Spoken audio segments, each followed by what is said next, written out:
Hello, ladies and gentlemen, and welcome in as we are live here from Brother Roberts Field to bring you Panthers baseball. Dominic Lorenzano alongside Rich Francis and Al Visnick bringing you the action today as your Beverly Panthers get ready to take on the Magicians of Marblehead.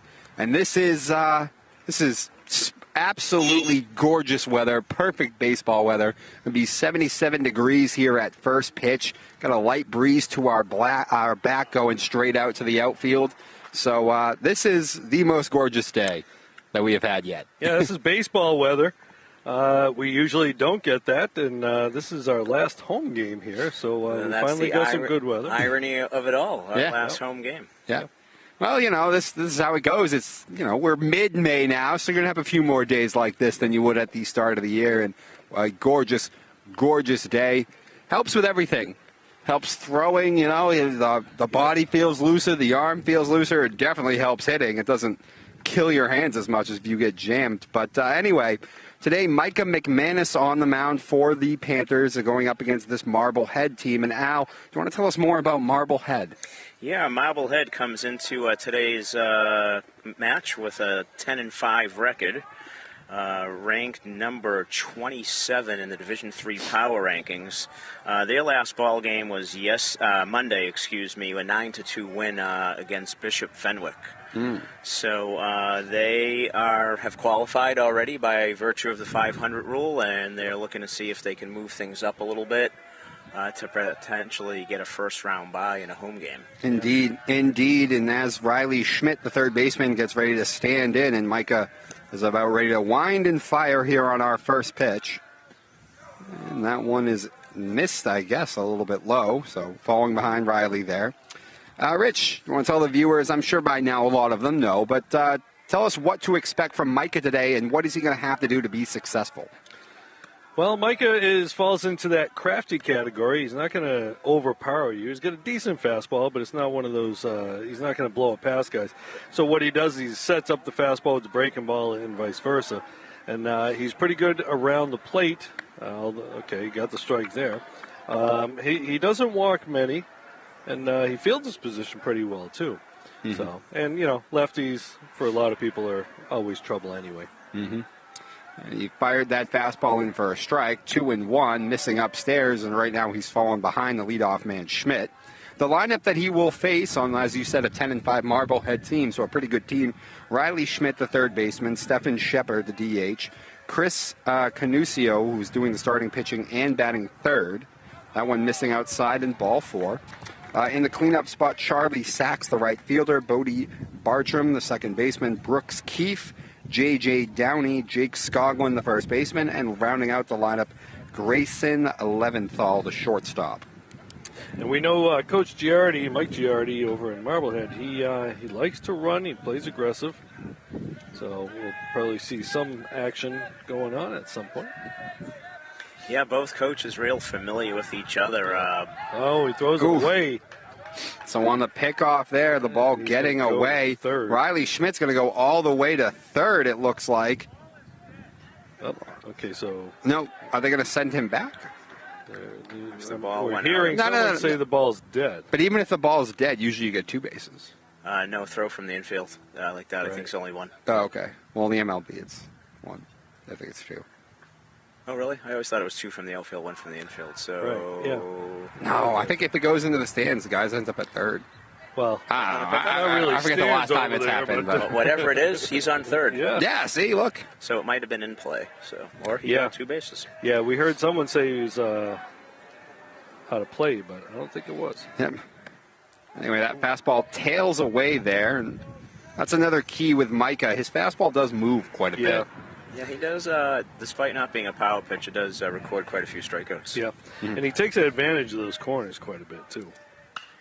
Swung on, he pops this one up. That could be trouble. That's in no man's land. The right fielder does get over. Riley Schmidt fakes it. The throw is going to come to third. That's Graham Gavin over there making a nice play. Yeah, that was in that little troublesome no man's land. Yeah, that's a quality play not to be overlooked there, and then having the presence of mind to come up looking to make a throw. Yeah. And knowing that he only went halfway on that, try to throw behind Yeah, him. it was interesting. Usually you don't want a guy throwing behind the runner, but in that case, he wasn't tagging up. So. So here is Chris Canusio trying to help out his own cause. Lefty on lefty, gets a breaking ball, hits it hard on the ground to second. He has it, throws on the first and got him. The first run will score, but obviously just here in the first inning, you take that and get 2 outs and make sure it's not a big inning. They were playing to give up the run there, so Danny Pierce was able to swing over and grab that ball. Yeah, if he was playing in, that's probably That's a by base him and a hit, base right, hit. So, like you say, Dom, early in the game, you'll don't like to give up the run, but you certainly don't want to make this into a big inning. Beverly has been having trouble putting up numbers at the plate, so that one run, giving it up makes you think that coach is he's planning on scoring some runs. Mm-hmm. Indeed, indeed. Here's Charlie Sachs, the right fielder. Micah working now with clean bases and a clean start. High fastball, probably up and out of the zone, but he gets Sachs to chase. One of the issues for Beverly this year is when they've had good pitching, the bats have been silent, and when they've hit the ball a lot, they haven't had the pitching that they've needed. Oh, it always seems to go that way, don't it? That looked like a strike. I know. Yep. First base umpire agrees with you, Rich. All right, so that means Micah has 2 strikes now on Sachs. It looks like the scoreboard, looks like they're trying to fix the scoreboard right now. I think they ought to just replace it with the manual and get some little leaguer to get over there and work the scoreboard. I love that. Give it a Fenway look. Yeah. Old school. Nice Breaking ball and a very good one. Started it out of the zone, have it cut back in. And gets the swing and the miss and the punch out from Sachs. 1 run scores on no hits, a walk, an error, and then an RBI ground out by Chris. And on to the bottom of the first, it's Marblehead 1. Panthers coming to bat. And, we had said that Micah, while he doesn't overpower guys, and he's got a good fastball, don't get me wrong. But we're not talking 90 miles an hour or anything like that. Yeah. He does get his share of strikeouts because he's crafty out there. Lots of swings and misses because of his control and his variety. Yeah. And he's a location guy. Unfortunately, it was a walk in the first batter that scored. But well, isn't that the way first walk of the inning is? He usually comes back to bite you, and I'm just observing in the top of the first. Hopefully the umpire will level things out in terms of what his strike zone is, because I think he's thrown balls on both sides of the plate that have been called each way. So yeah. All right, so it looks like Coach Cahill talking with the umpires about what's in play and what's not. They did have a lengthy pregame conference, I know. as you noted, Rich. That should have been taken care of then. Yeah, before the game I said, I'm pretty sure all these guys know each other, the coaches and the umpires, because, there's a dearth of umpires on the North Shore, so you're seeing a lot of the same guys. And what I had started to say before the pickoff attempt went askew is coaches Giardi and Cahill, of course, form a summer tandem in the North Shore League for the Pub, the defending champions of the North Shore League. There you go. So anyway, this is Chris Canusio, as we mentioned on the mound, big, tall right-hander in the Beverly lineup that will face him. Danny Pierce, the second baseman, leading off. Jonathan Reyes, all the way up in the 2 spot now. Charlie Solano in the cleanup spot, DHing. Casey McGrath batting cleanup. Mikey Giello in the 5th spot. Connor Conley playing third base and hitting 6th. Graham Gavin over there in right field. We saw him make a nice play last inning. Devin Kolosky in center 8th, and rounding out the lineup, O'Leary doing the catching. So you watch the warm-ups there. It looks like Canusio's got a good fastball and decent breaking ball. And the catcher there, Wyman, has a pretty good arm, as we saw from that throw down. Throws like Sandy Alcantara.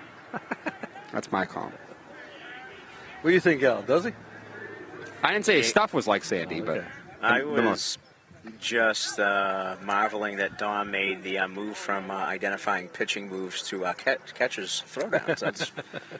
That shows good depth of knowledge, good breadth. That ball's outside. We're going to have to get him down to the softball field, see if he can match up I can't do that. pitching emotions.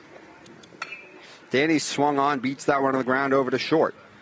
Leventhal has it, throws, and got him. Not that easy a play by Leventhal, who threw on the run, and Danny giving us a hard 90 there. Just nipped. Nice play, solid play. Yeah.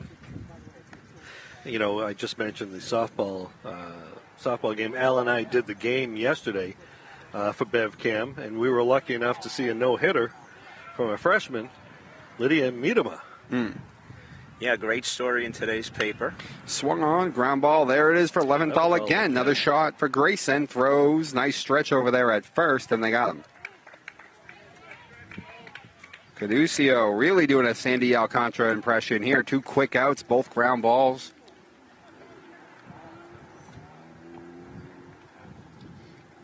Skoglund over there with a nice stretch.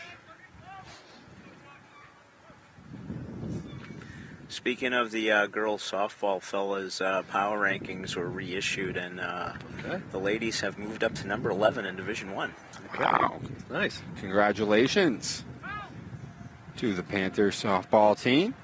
Yeah, Coach Sudak doing a nice job with the young team. They get a lot of freshmen playing over there. 3 in the starting lineup, and we saw a 2-run homer. Yep. And a no-hitter, both from freshmen yesterday. And an RBI double from, no, she's a sophomore. Feliciano, she's a sophomore, right? Yeah, they don't have one senior in the starting lineup, so it's crazy. Good problem to have. Yeah, they've got a couple of pitchers that'll be back next year, too. Including Miedema, who we mentioned. So she had a no-hitter, and the one person who got on base was hit by a pitch. Is that Bill Loud over there? It is. He's down low. Ooh. He's not up here with us. Ooh, that looked good from up here. Again, though, you know, we're a little farther away. Down. As I've heard from you two, we don't have quite as good a view as you guys do for your softball game. Oh, got him. That one runs in, and it looks like it grazed Charlie, although there might have been ball 4 either way.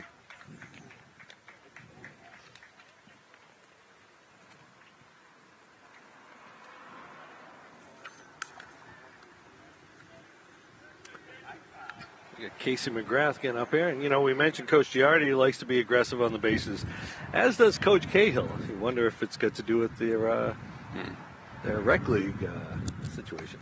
Slide steps and fires in a fastball. I wonder if that is his motion from the stretch or not, but tall guy like this, usually a little easier to run on. Yeah. Well, that slide step's going to make it tough. Yeah. We saw Wyman's got a decent arm, too. Mm-hmm. He is pretty quick to the plate. Casey's fly ball went to right field. The right fielder is under it. Makes the catch, and that will put an end to the first. On to the second. 1-0 Magicians. Nice quick inning there by Canucio.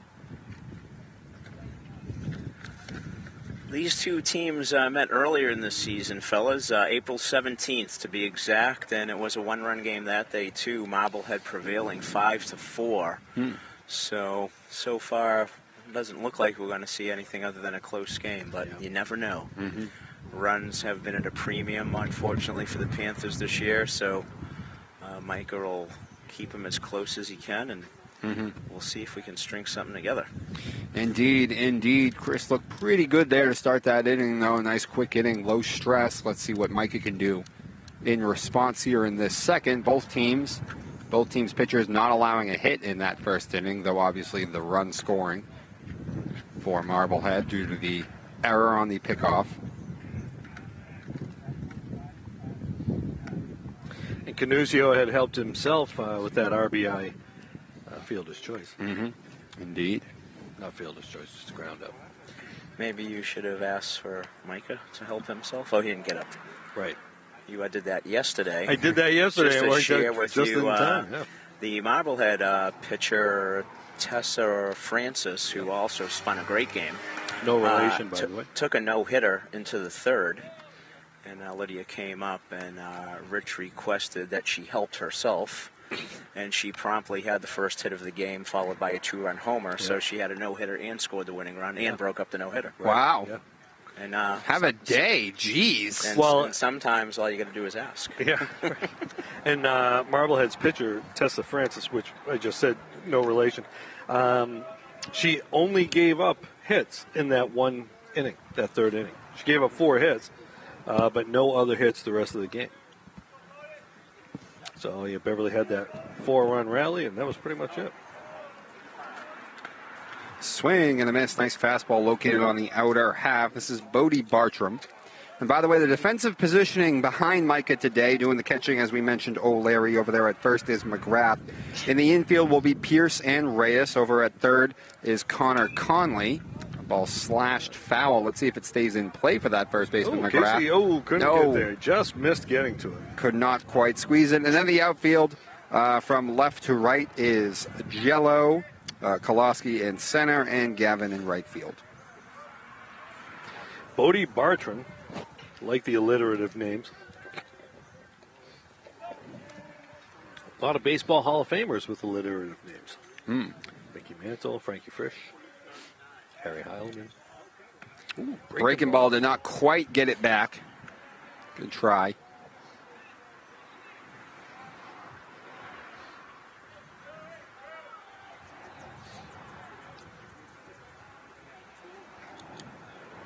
Ball in the dirt, strike him out. Indeed. Get some swinging on the breaking ball there. And, we talk about power pitching and this and that. I want to talk about more how that plays out. With that breaking ball that he didn't quite get back. How important is it for Micah to throw his off-speed stuff for strikes?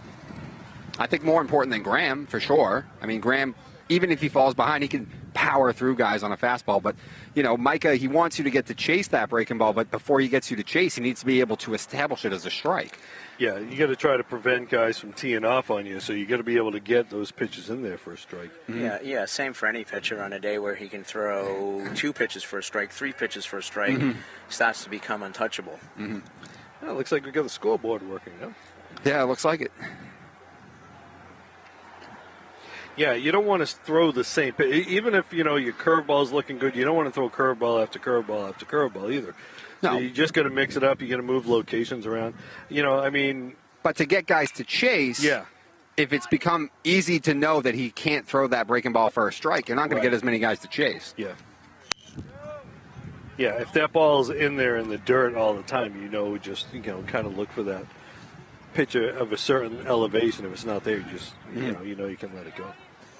Yeah, and that's, one thing that you don't often talk about is, moving the ball up and down in the zone. We talk, getting it inside, getting it outside, but changing the look at the eyes and moving the level of the ball. That's a nice So, you work upstairs and then all of a sudden you throw that curveball that's starting belt high and now it's in the dirt, but, you're thinking it's going to stay up and look like another pitch. So that's why I don't know what the stats are with strikeouts, but I know that at least early in the season he was among the North Shore leaders. I was looking for an updated one, but I wasn't able to come across one. Well, the other thing is, if a guy has to swing because you're around the strike zone, it can reduce the number of pitches. That ball's hit pretty well out to right field. He's on the move. Keep going. Keep going. Still going. Ground rule double. And that's going to bounce up and over the wall, and it's going to be a ground rule double for J.J. Downey, left on left, and J.J. had no problem with it. That's too bad for Downey because he might have been able to get 3 out of that. I know. Because as soon as he hit it, he took off and he was running. But, as we were saying, if you're around the strike zone, you force guys to have to swing the bat, right? And that can reduce the number of pitches you actually have to throw because you're going to get a lot of ground ball outs or whatever. So a 2-out double there for J.J. Downey and a chance to maybe push across a second run for Marblehead in an inning that started perfect for Micah. And Jake Skoglund, the first baseman, is the man stepping in now. Micah gets ahead of him at least.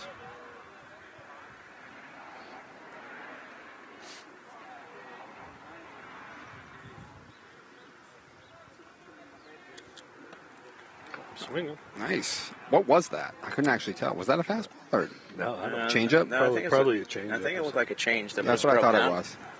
That's what I thought. Yeah, kind of bit. It started kind of traveling in, started moving right to left. All right, he's got Skoglund 0-2. Where is he going to go? He likes that breaking ball. Fastball, it looked like on the outer half. Gets Jake swinging, and Micah works around that ground rule double. And on to the bottom of the second, 1-0 still. I like that pitch. That's that two-seamer that kind of tails off. It's almost like a breaking ball away from a right-handed hitter. Yeah, and all of a sudden he has 3 strikeouts in his first out of his first 6 outs, and has just given up the 1 hit. Only at 25 pitches after 2 innings, Rich, speaking of his efficiency. And obviously, you guys talked about changing eye level, dirt, high eyes. That is important. But, we talked about it, at least, Al, when you were here. Graham Gavin, a real north and south guy. Micah, all quadrants, east, west, north, and south. He's got to go, and he'll do it with multiple pitches. Yeah. 2 seamers running away from the right-handers. The breaking ball likes to, sort of front door it. And then, obviously, the straight change to the opposite side, too. Yeah, he's got a nice array of pitches. He's around the strike zone. He's a difficult guy to kind of guess what he's going to throw with that array of pitches he's got. So right now it'll be 5, 6, and 7 here in the second for the Panthers. Mikey Jello, Connor Conley, and Graham Gavin. So you mentioned kind of a shake-up here of the lineup by the Panthers, scuffling a little bit to try and find some runs. And it's pretty normal what you do. You just kind of change things up. You look for lightning in a bottle. Yeah, if you got a guy who's struggling, you let him get down to the bottom of the order a little bit, let him see the pitches a little bit more, let his teammates, kind of sacrifice themselves a little bit. I want you to talk about that because, it does change sometimes the pitches you see where you are in the lineup. Yeah, absolutely. I mean, guys at the bottom of the order, are going to see a lot more fastballs because pitchers think, we can just get this guy out, don't waste pitches. And then also, Dom. Swung on, and he laces that one in the right field. And Jello, a good start to the inning, wasting no time depositing a first pitch from Chris in the right field. All right, so there goes the no-hitter. But, Al, what were you saying? And then the other component of it, we were talking a little bit about it before we went on air, is just the mental aspect of hitting a baseball and what your approach is and what you're thinking or not thinking. And it can take a lot of pressure off a batter who's struggling to be in that bottom third of the order and, not feeling the pressure of I'm at the top and I got to get on. It's changes mindset as well as actual pitches that you can see. Yeah, one of my favorite stories about that kind of stuff, it's been well established, I've heard it in multiple places, is Derek Jeter used to hang out with different people during the baseball season than he would have outside of it. He only wanted to hang out with his most positive friends during the baseball season. Jello, very active over there. I know, I saw that. But, baseball, hitting a baseball is so tough. And a lot of times you can actually be doing things right. You can just be kind of unlucky, and you just have to trust eventually that your luck will turn. So it is just such a mental game. You got to stay positive. It's the ultimate game of failure. Yeah, to be honest with you. It is. He who deals with the failure best wins, I think. So. And I saw an interesting story the other day about Tony Gwynn talking. I forget who it was that was talking about it, but the guy had been, scuffling. He was like 4 for 25 or something like that to start. He was a rookie. And Gwynn went down. He said, okay, this is what I want you to do. You're going to get like 3 or 4 at-bats. I want you. We got to. Jello sort of delayed steal, the throw from the opposite side, and he sneaks in there. And so Gwynn told the guy, he said, I don't want to see you get a hit the next game. He said, I want to see you hit the ball to the shortstop, ground ball to the shortstop, fly ball to left field. And the guy did it. And he said, and right after that, I went on a huge streak, hitting streak, because he took his mind off of trying to do this or that because he was hitting the ball well. Just stuff wasn't landing where he wanted. It was an interesting story, but any story that involves Tony Gwynn talking about hitting, you stop and listen. Oh, man. Yeah. Absolutely. I'm guessing also maybe the guy was left-handed, and that's why you wanted to see him ground out to short or fly out to left. I believe that's what it was, yeah, stay on the ball. So. Yeah. Good job of Connor Conley fighting that pitch off. That was almost impossible to get a piece of. I know. He had his golf swing there. Speaking of golf, the baseball team's got a golf tournament. I'm going to have to look up my information on it. So I think it's coming up pretty June soon. 10th, maybe? Yeah, something like that. Jello really taunting him out there. I know.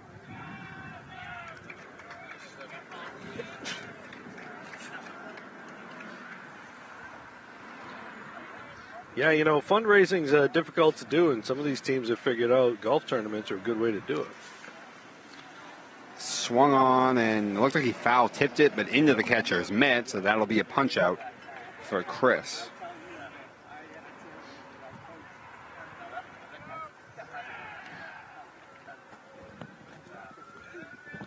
Big punch out there for Canusio to keep the guy at second with one out. Looks like I deleted my notes. Oh, no.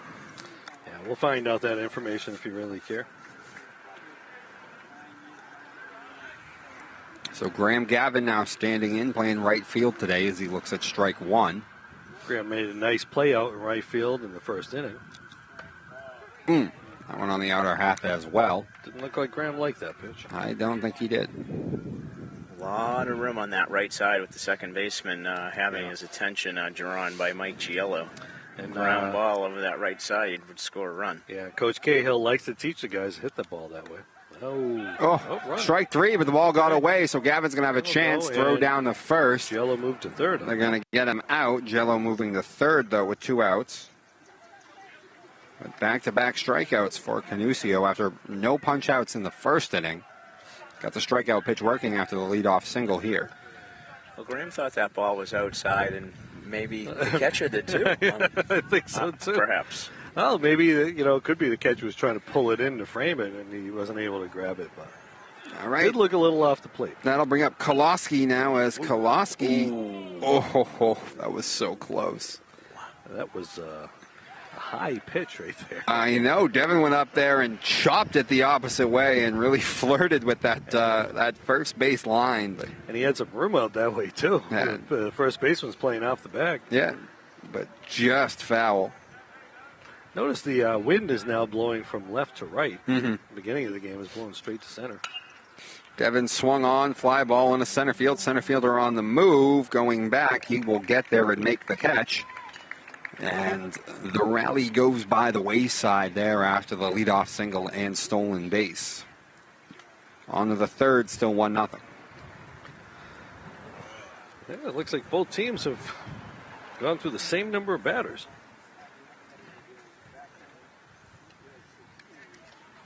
Both pitches quite efficient here, that's for sure. Oh, yeah. It's 22 pitches I have for Chris. Canusio.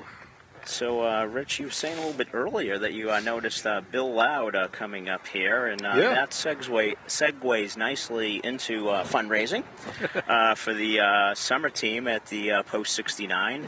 The Beverly Salem Legion team, Coach Mike Levine and the boys are running a 50-50 raffle.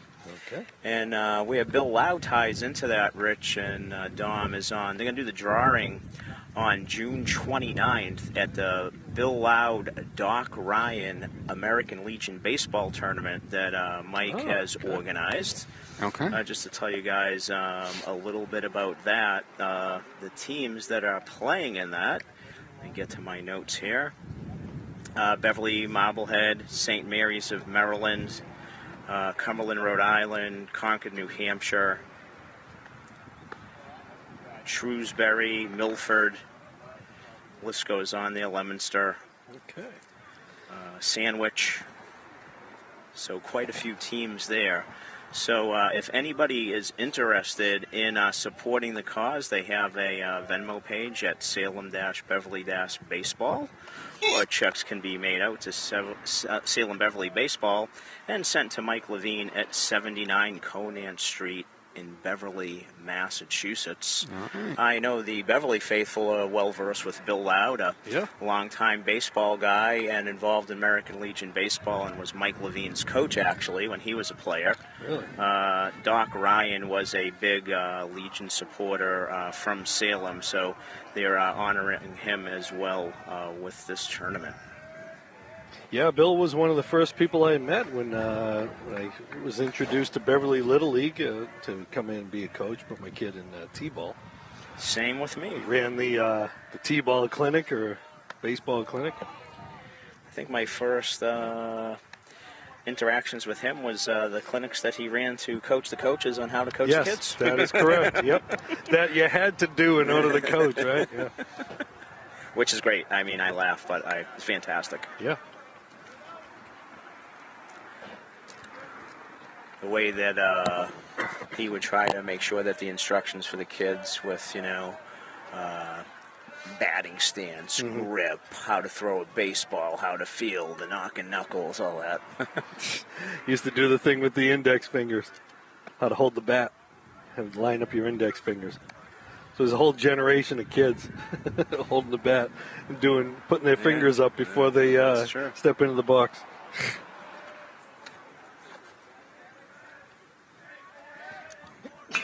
Swung on that one's back to Micah. He's going to have it jog a little bit towards first before underhand flipping it over. Very calmly Little adjusted cavalier, his cap. Ground ball almost took his cap with it. Back to the top of the order now. Schmidt, who scored the only run of the game so far, walked in his first at-bat. We believe we saw his sister playing We yesterday. believe so, yeah. And mentioned his older brother, Skylar. Yep. Who played baseball with our kids. Yep. And here at Marblehead High, Yep. and in the Vikings program with the Crovos. Breaking ball. There's the big left-handed Barry Zito breaking ball from Micah to start the AB. I was waiting for the Barry Zito remark. He does. He, even just when he stands there taking the Everything he does. from the catcher. Everything he does. There it is again. Getting guys off balance, throwing that thing early in counts. You can throw whatever you want here now when you get a guy this. What are you throwing here, Dom? I'm gonna throw a fastball up. High fastball. Yeah. I'm thinking, ooh, breaking ball. He went back to the breaking ball.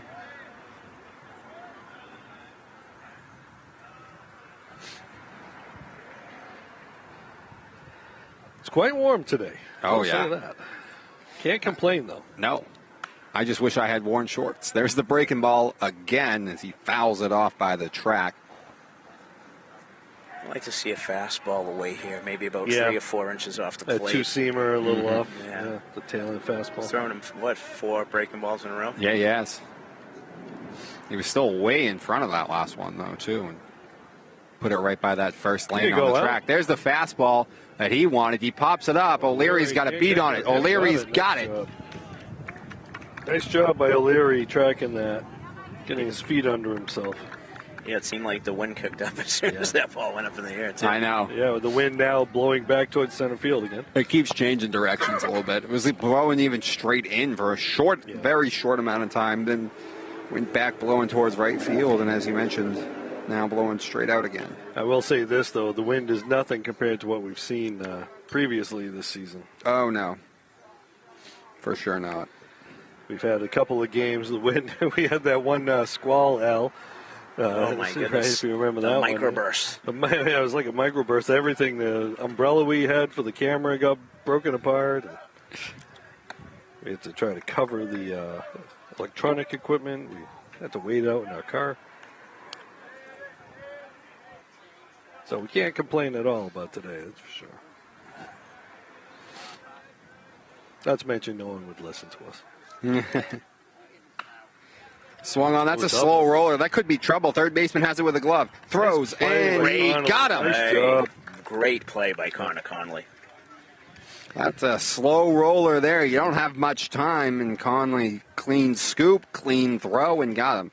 Yeah, Connor did a nice job getting his glove under it, scooping it up, using his body's momentum to get some little extra oomph on that throw. Got the transfer clean and made a great throw. And that's one of those things, if he isn't able to transfer it clean and he bobbles it, you still call him that a hit because it would be a tough play to make. Oh, yeah, 100%. On a slow roller like that. So do or die. Cruising along here. Indeed, both guys really in command. Micah's got himself a few strikeouts, but both guys doing a good job of just sort of inducing weak contact. Yep. We we got a little bit late started on the game. Started about 10 minutes after the announced time, and we hate to jinx ourselves, but we're kind of right on track right now. Indeed, It'll probably be an 11-10 game. Probably. Game will end at 7:30.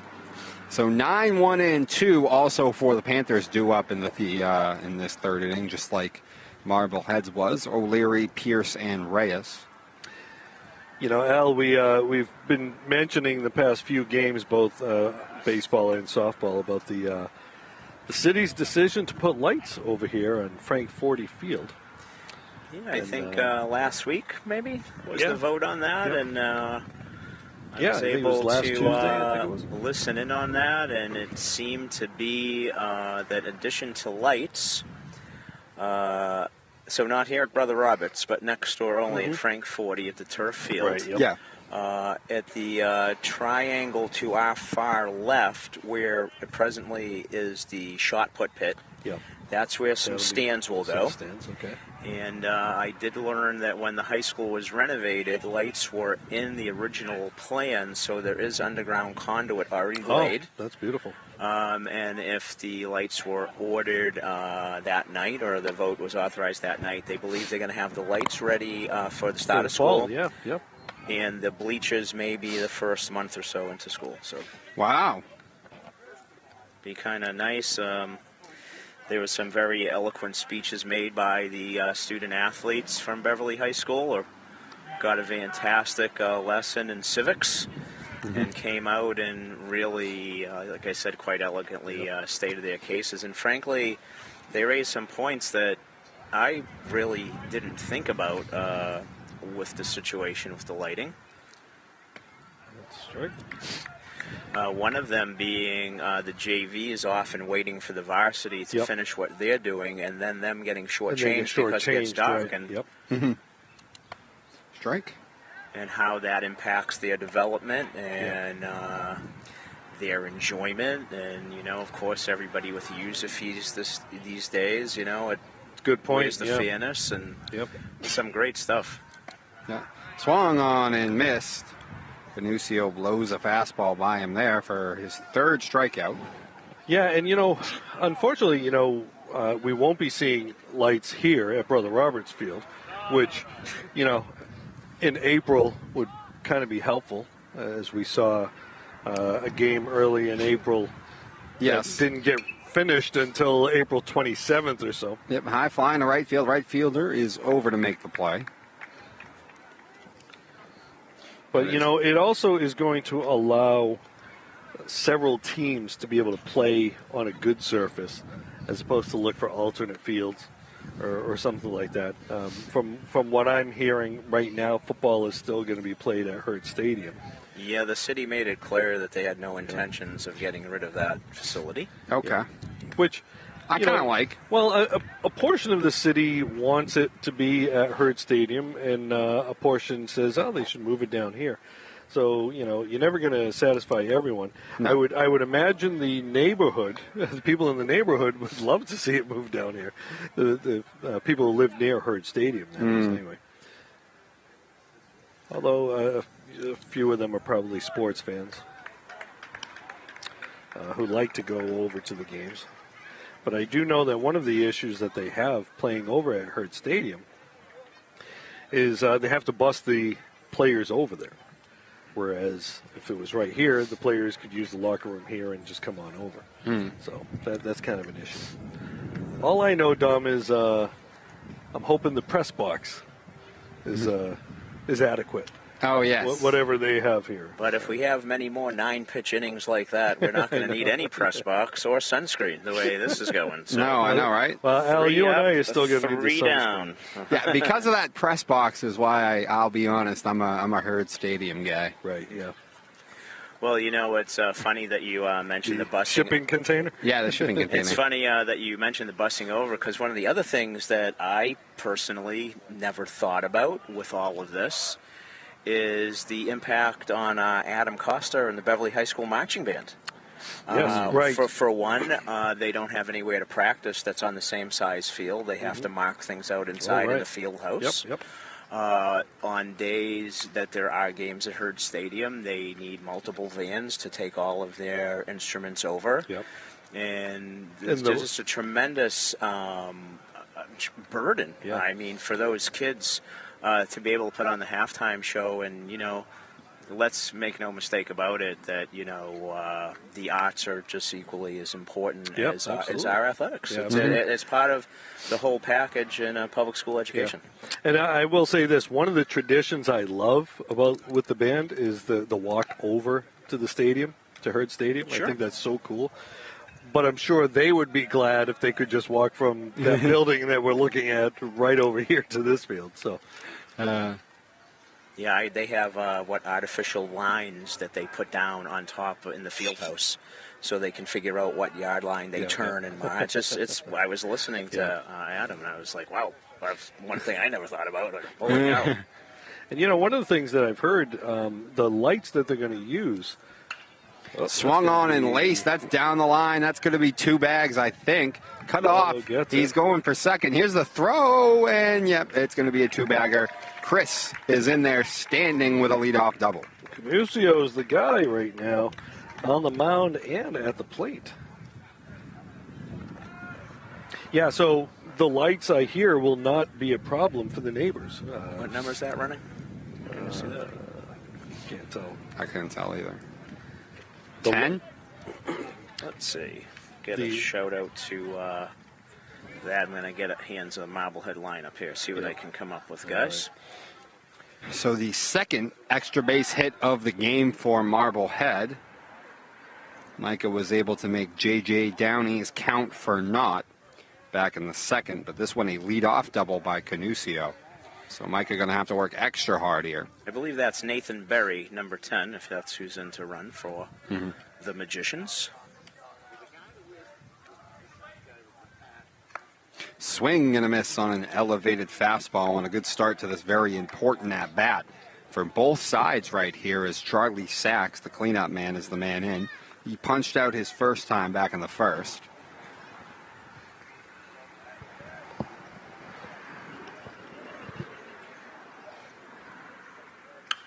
Swung on, ground ball over to second. Second baseman scoops, throws, and got him, but it's a very productive out for Marblehead. So Canusio moved to third. Now they get him in 90 feet away. Infield's going to be in this time, or at least 3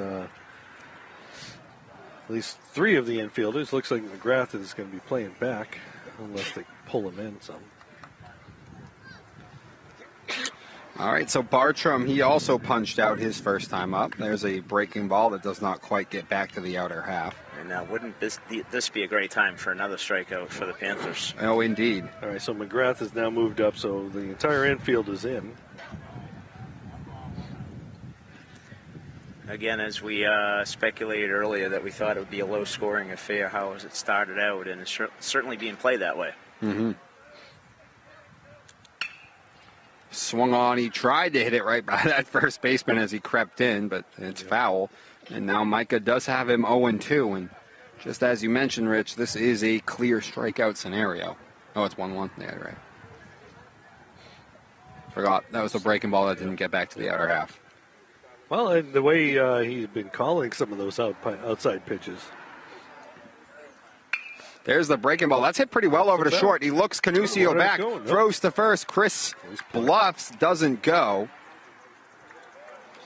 And didn't get the strikeout, but he got it hit right at his shortstop. So Chris really did not have any choice. Yeah, Reyes really didn't have to move on that. He just had to stop the ball and make the throw. Gave him a look over. Benefit of the infield playing in. He's playing back at normal depth where he is now. That's a run. Yeah, it was textbook. You know, that thing that you give away as defenders is a ball to the right or left of him hit that hard. It's a base hit, right? Mm-hmm. But if he hits it right at the fielder, then you've stopped that run from scoring. See if they can take advantage of this here.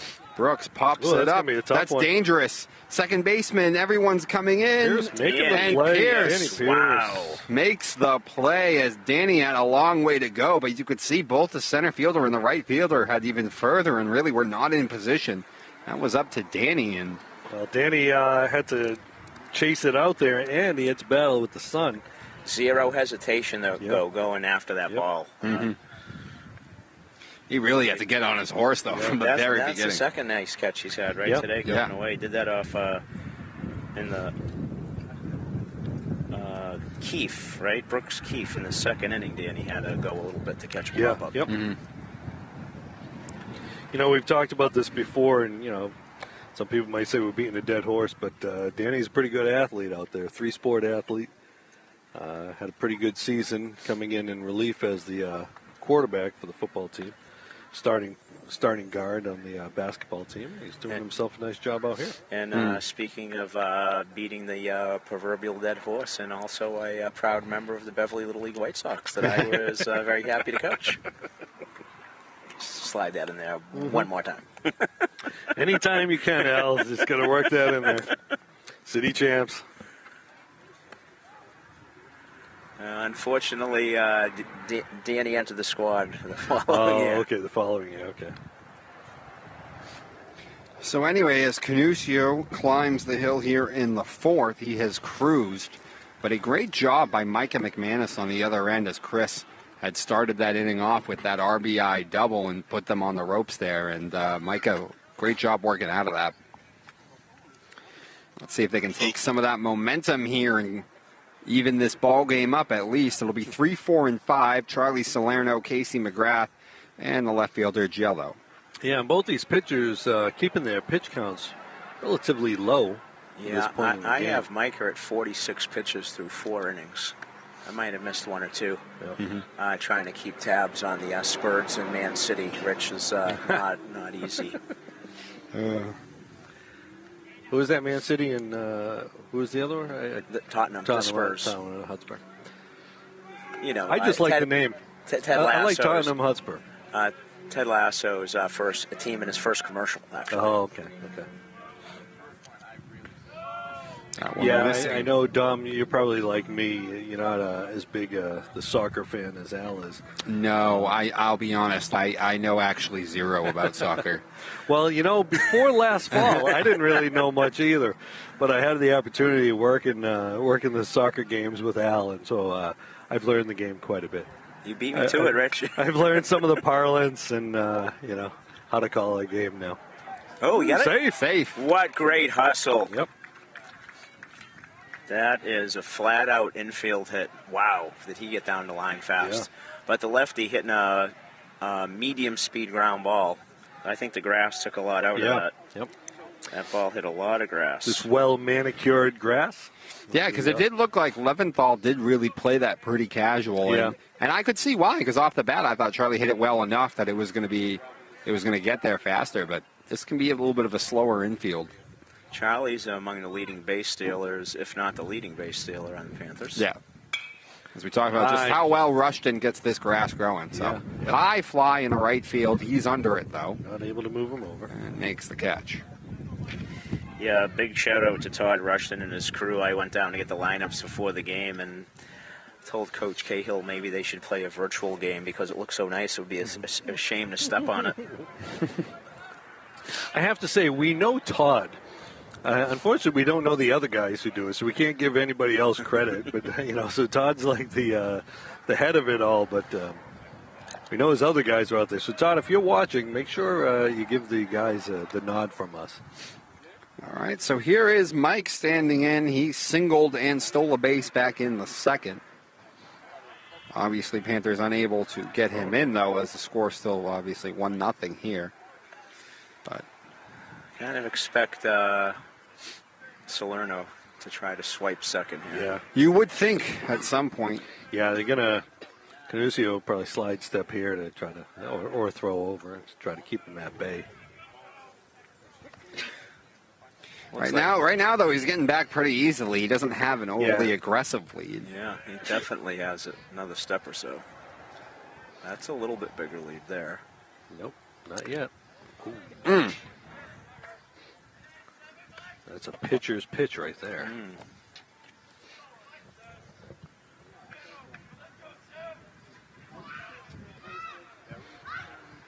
He's getting ready to go now, it looks like. No.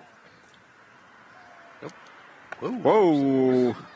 It's a good thing he didn't go. That would have been a good pitch to throw a guy out on. Chris buzzing Mikey's tower there on that one. 3-1.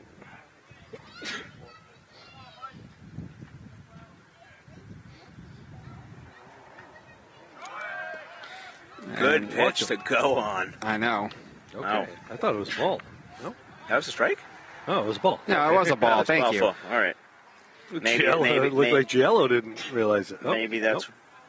Okay, so it's not 3-1. The scoreboard was wrong, it looks like. Okay. Okay, so it was 2-1. Now it's 3-1. So now it's 3-1. That's why Mikey was confused. Well, he probably thought that first strike was a ball because I did. Maybe he thought it was 3-0. Hard to argue with Mikey on that one, too. Yeah. So the 3-1 this time. Well, And it misses kind of in the exact same spot. Yeah. And, it actually gave Salerno an opportunity to add to his steal total Yep. with that one. So same result. Okay, coach going out there to talk to his infield. And this is where the Panthers are going to need a timely hit. Get Connor the tie and Connolly. run out on second. Mid part of the game, as things we talk about the psychology and the pressure of everything of the batter, but as the game gets later, the bat gets a little tighter in the hand. So doing something here in the middle innings would be fantastic for the boys. Yeah, Connor's going to try to hit the ball to the right side. Second baseman's probably going to try to hold the runner. So there's going to be space over there. My guess is they're probably going to try to pitch him inside. So he can't do that.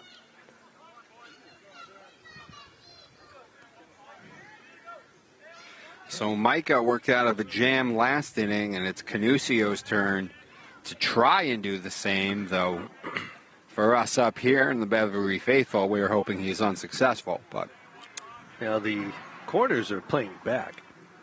So a bunt for a hit could work here, too. there goes Charlie for third. Here's the throw. It's not going to get him, and now on the other end, he's going to take second. And that is a beautiful job by the Panthers. And so, Al, we often say Coach Cahill probably likes to steal third more than anybody we know. And we saw the bunt, the square on the bunt, but that was just to give the guys a chance to steal the base. All right. So now Connor's looking to just put the ball in play here. And with second and third, Marblehead electing to play the middle infield back, as you would think. Connolly pops it up, though. Canuccio is going to take it himself, and that is a huge out for Marblehead.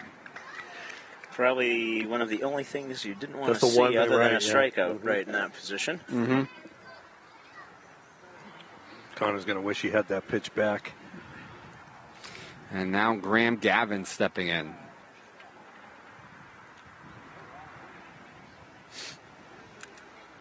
Oh, boy. Right back at Canuccio but off his leg, and unfortunately- then it'll ricochet to the first baseman, who's going to be able to get to the bag himself for the out. That hurt. 1-3 unassisted, and that's unfortunate for Marblehead and Canuccio in the sense that we hope he's okay. Yeah. That was a rocket. Screamer, yeah. But I hope he's okay. For Beverly, you couldn't ask for the balls to be any harder. Yeah, I mean, you And- just got to hope it hit I think it hit him in the shin. Yeah, and- which is one of the most painful places to get hit. Yeah, and he's Yeah. in some pain, and I Yeah, can he's understand why. Yeah. You feel bad for him, and you hope he's okay. On the flip side, we talking about Beverly's just struggling right now to score runs in the mental game, and these are the things when you're in a slump that just seem to always happen. They go bad. Graham Havin Graham laces a ball right back up the middle, and it ricochets off the pitcher, but goes right to the first baseman who can tap the bag at first. Well, that shows you how hard he hit that ball. I know. That the ball bounced all the way over to first base. And the first baseman was just able to just scoop it and bobble it actually a little and then just beat him to the bag. That ball goes into center field. Panthers are up 2-1. Yeah. I know. Yep. What's And that is the cruel mistress that is baseball. The cruel mistress is right. Borrow a phrase from Bruce Armbruster. Speaking of Bruce, got to see Sammy Armbruster, former Beverly High School captain, Sammy had a over the pretty good weekend. season this year, huh? Suffolk made a little bit of a run, but nobody was really a match in the Commonwealth Coast Conference for the hometown Gulls of Endicott College, who yet again got the championship over there, and even if they didn't, they certainly would have gotten that large bid, ranked number one in the country. So I don't know if the pairings had come out yet, but I think we're all expecting that Endicott will be hosting a regional as being the number 1 team. Yeah, and if you're a baseball fan on the North Shore, don't let that D3 thing Fool you. steer you away, fool you, because that's some pretty good baseball you got over there. Brian Haley has a wagon over there. Does an unbelievable job with that. I believe his son has made his Beverly High School debut here this year. Mm-hmm. Called up from the JVs at some point. I don't think it was a game that we covered, but I read about that in the paper. Ooh, breaking ball got him way out in front. Breaking ball, he pulled some of the speed back on that one, too. He would have needed an oar to hit that thing. This is J.J. Downey, though, who probably had the hardest hit ball of the day, though Graham Gavin would like a word about that. But Downey ripped a ball into right field for a ground rule double. He pops this one up, though, and Casey is there.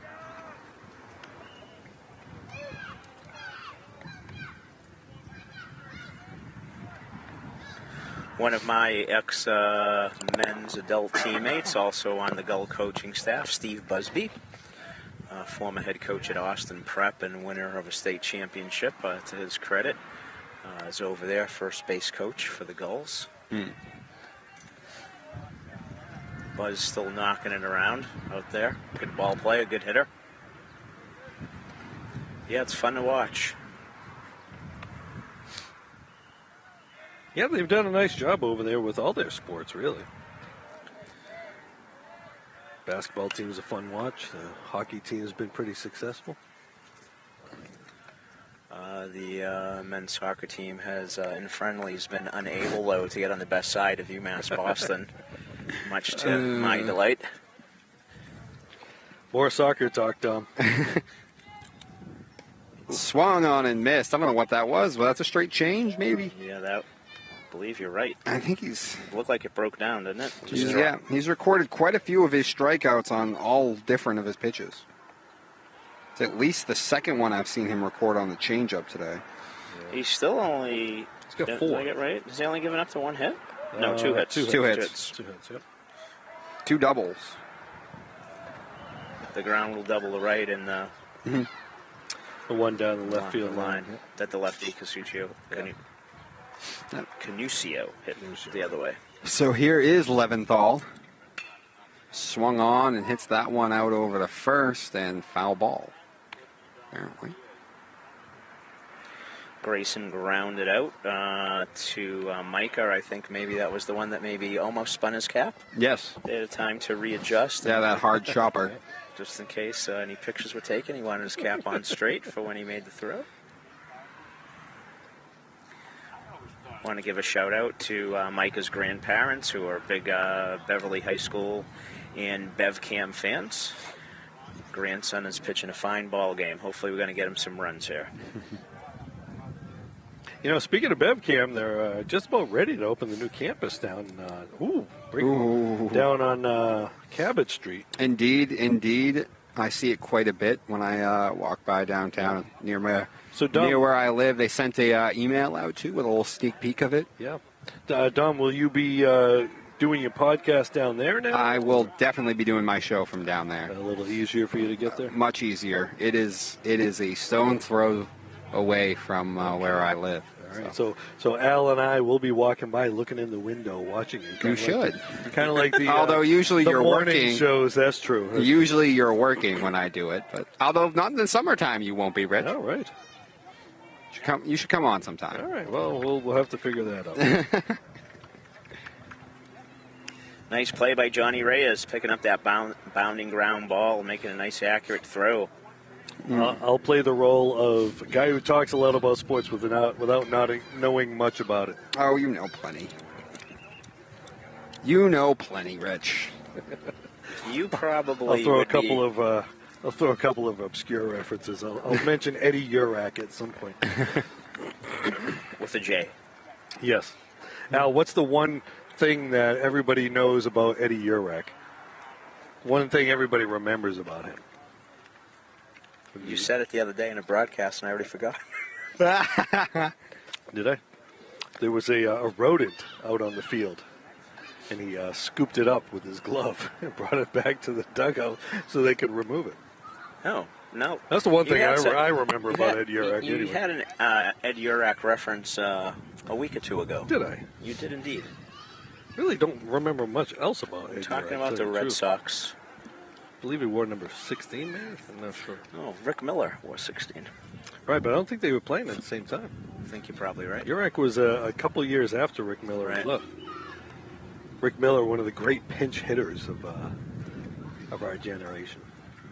As was Bernie Carbo. Right. And, Bernie Carbo doesn't get as much note as he should, because if he didn't hit that home run in 75, Carl Fisk That's doesn't never get a hit chance to that get up and hit his no. iconic home run. Right. His was, if I remember right, straightaway center field, Straight right? away center field, yep. So the most iconic home run in a series they lost anyway. Fisk's, yeah, pretty much. Yeah. I can't think of anything more iconic Yeah. but having the team Right. lose a series. Right. I mean, because Dave Henderson had that big Not to one rub it in into you guys, 86, because but you he did it- guys are the ones who had to deal with years of failure. Yeah, I've just dealt right. with nothing but Yeah, success. you're that spoiled generation of only only success. Indeed.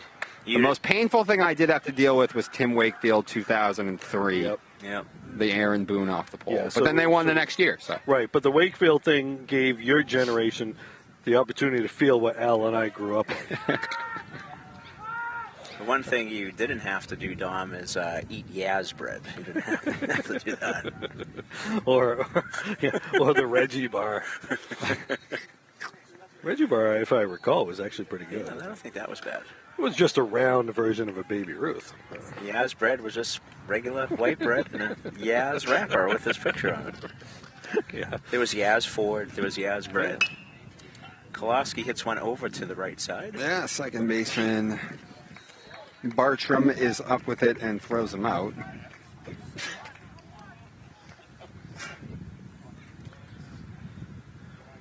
Mentioning that Wakefield play, all I remember is, it was late, it was post midnight, and Wakefield gave up the home run. I just laughed and went to bed.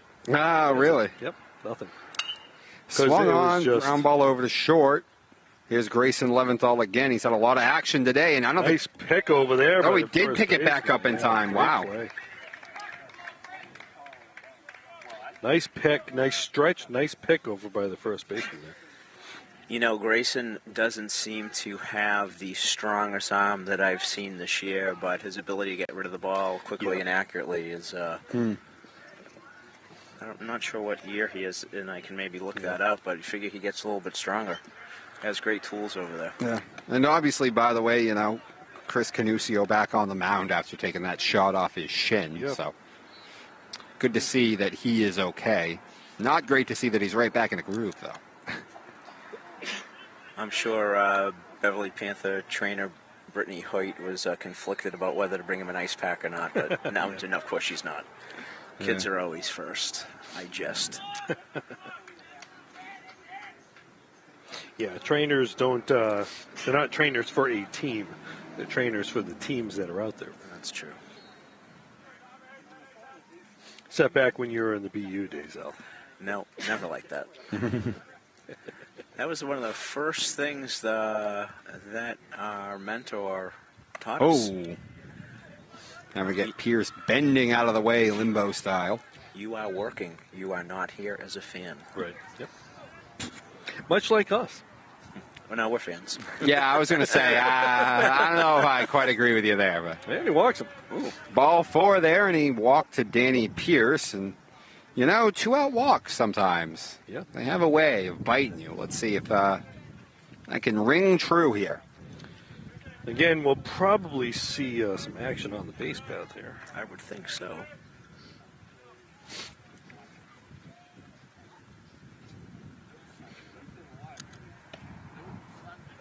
Here is Jonathan Reyes, grounded out to short and struck out back in the third. I've seen noticeable improvement from Jonathan Reyes offensively this year, though. I feel like he's done a lot more with the bat. Yeah, I think after the first handful of games, he really got himself going. A testament to the fact that he's up to the 2 spot in the lineup. Yeah. And let's not forget, he's only a sophomore, so. Right. And, you know, like you mentioned with Leventhal, he'll get stronger, and that arm will get stronger. And there you go. And they're not even going to try. Nope, not even attempting. And breaking ball down and in. That catcher didn't have much of an opportunity. Yep. That's E.J. Wyman right behind the dish there for the Magicians. We've got a hitter's count here.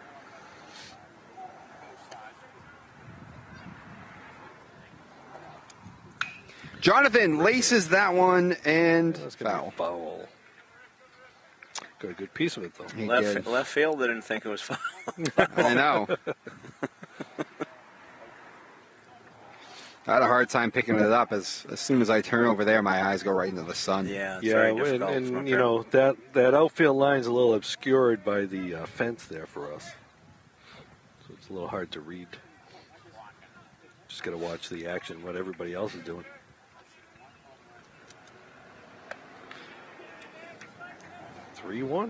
That one missing up.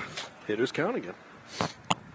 Canusio has pitched well through this game. The Panthers have had their chances spotted around here and there. No outstanding chances. Nothing like bases loaded, nobody outs, but... Yeah. You'd really like to see Charlie Salerno get up here. I'd love to see him get up in a tie game. Yeah, well, that too. Well, success by Reyes means Charlie hits, so. Oh, there they go. There he goes. Charlie high, fly into center field. Center fielder trading back, going back, makes the catch. Brooks, he had to go a decent ways to get that one, but he does track it down with ease. And on to the sixth. It's getting late here. 1-0 still.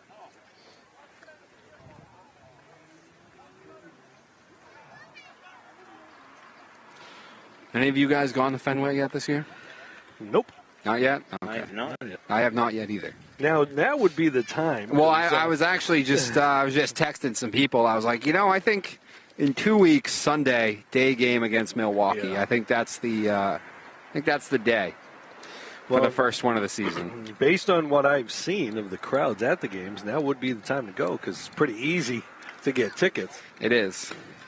And, I said actually on the show, Rich, with the injuries, Yoshida going down, I think the Sox are about to go through a really rough 20-game stretch here. Yeah.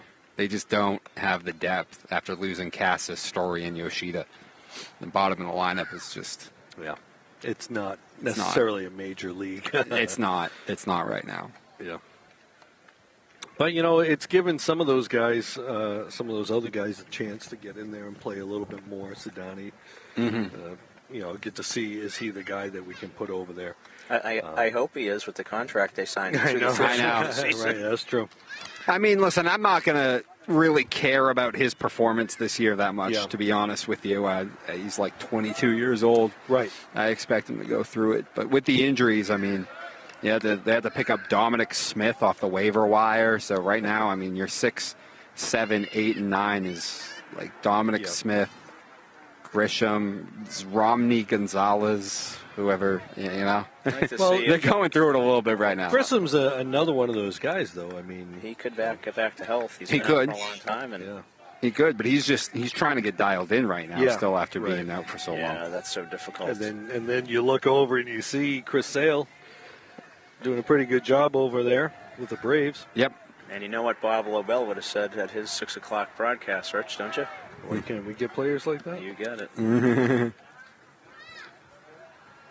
So back to the top of the order here. Yeah, I was about to say Micah with a challenge here in the 6th as he has to face the top of the order. Riley Schmidt, Stephen Shepard, and Chris Canusio. But, Micah hasn't really thrown a ton of pitches. No. So that's not really going to be the issue. Both guys have been extremely efficient. Really been in a rhythm since the word go. Both have had to work out of a few jams here and there, but never anything all that wild. Yeah.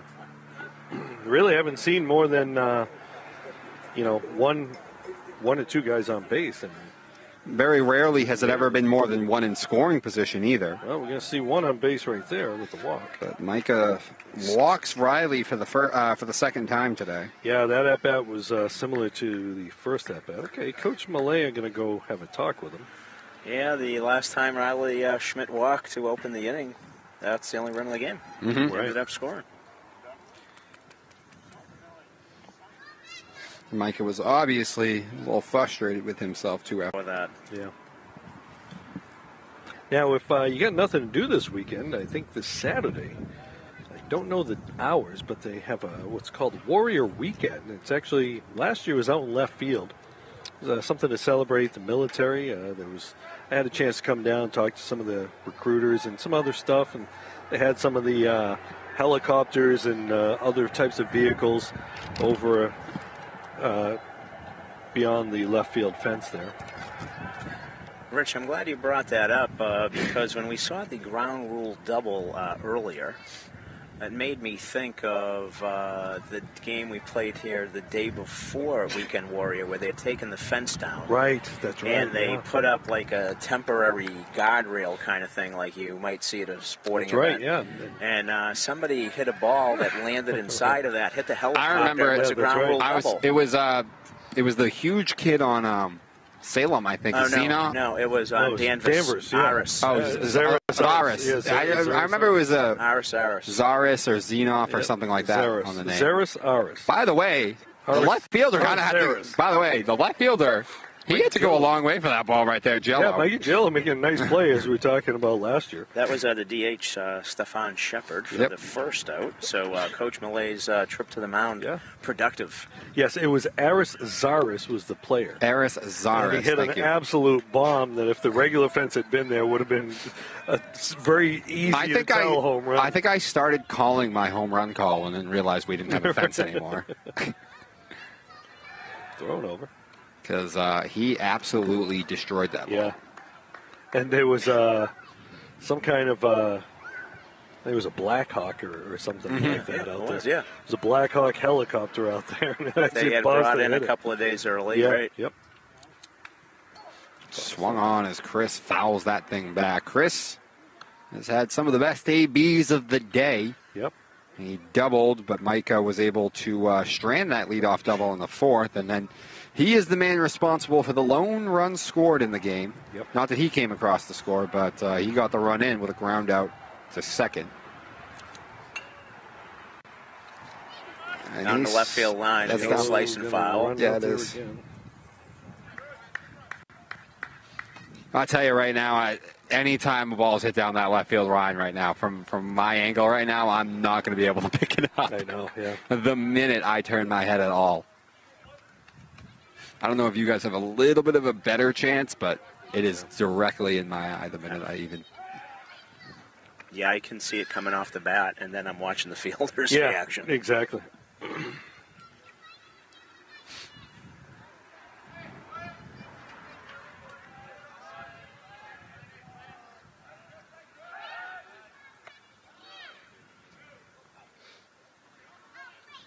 Shepard really getting a lot of attention over there. Micah wants to make sure he doesn't get to second base.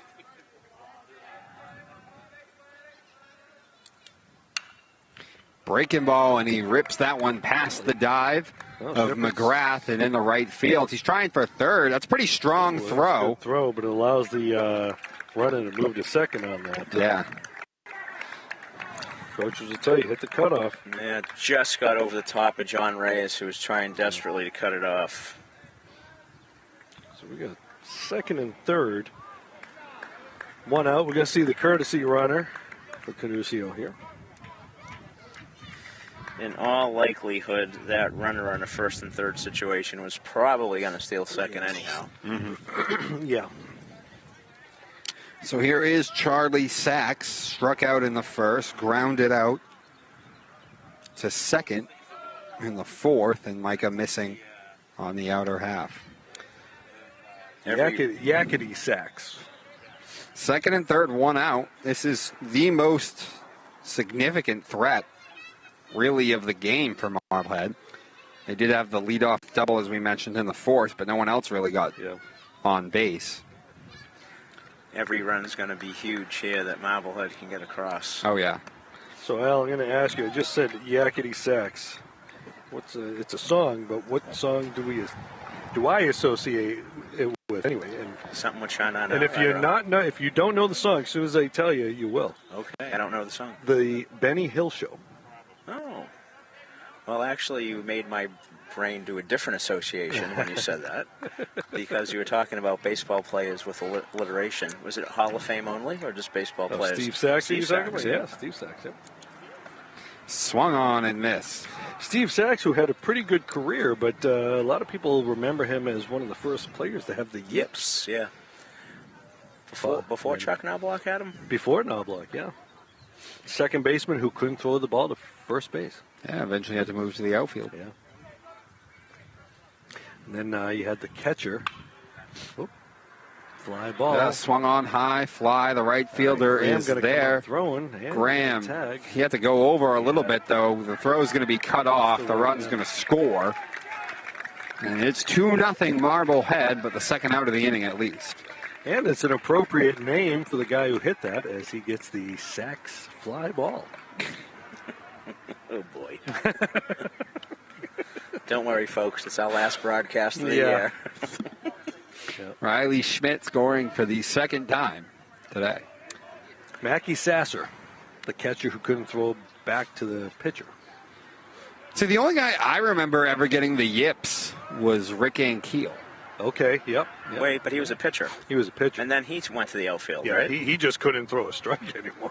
I don't know. I would call that the yips in that playoff game. Yeah, all right. They weren't. They wasn't just not strikes. They were all over the place. Yeah.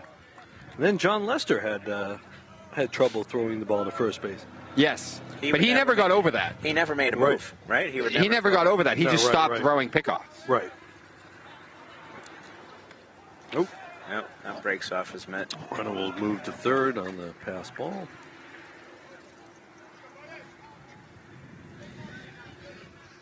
So Chris Canusio moves up to third.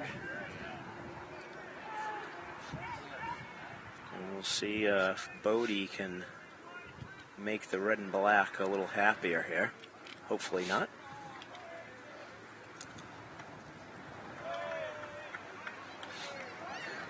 Micah really missing off the outer half a lot more here in this inning. Yeah. Flying open. Yeah, that tends to be like a little fatigue kind of thing. Although he's only thrown about 75 pitches, so that ball's in the dirt. He'll walk in there. Micah, third of the game. All right, so we're going to see Cahill come out. We're going to see a change. Yep. So who's going to be coming in? Salerno? Looks like Conley. Looks like Salerno is going to come in. I would think he was DHing, so he probably had an opportunity to warm up. Mm-hmm. Yep, that's what it's going to be. And just a simple switch. DH comes in now for the pitcher. And he'll stay in the game. And so Micah loses control a little bit in the sixth, but he pitched a pretty darn good game against a very good Marblehead team. And some bad luck. The slumping continuing right now, so he's on the hook. And he leaves with first and third with 2 away.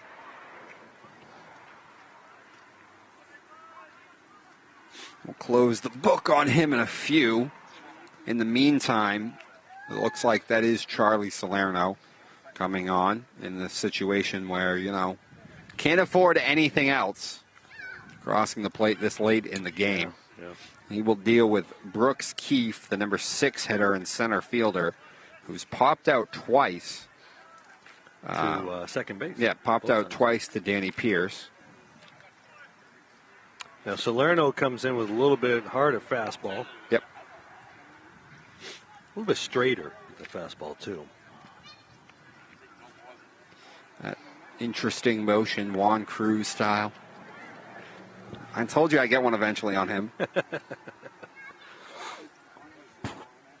Dom's on his computer. He's got a database of. I do not have. I don't use a computer.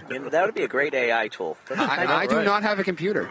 But good point. You film a high school player, have an AI database. You plug it in.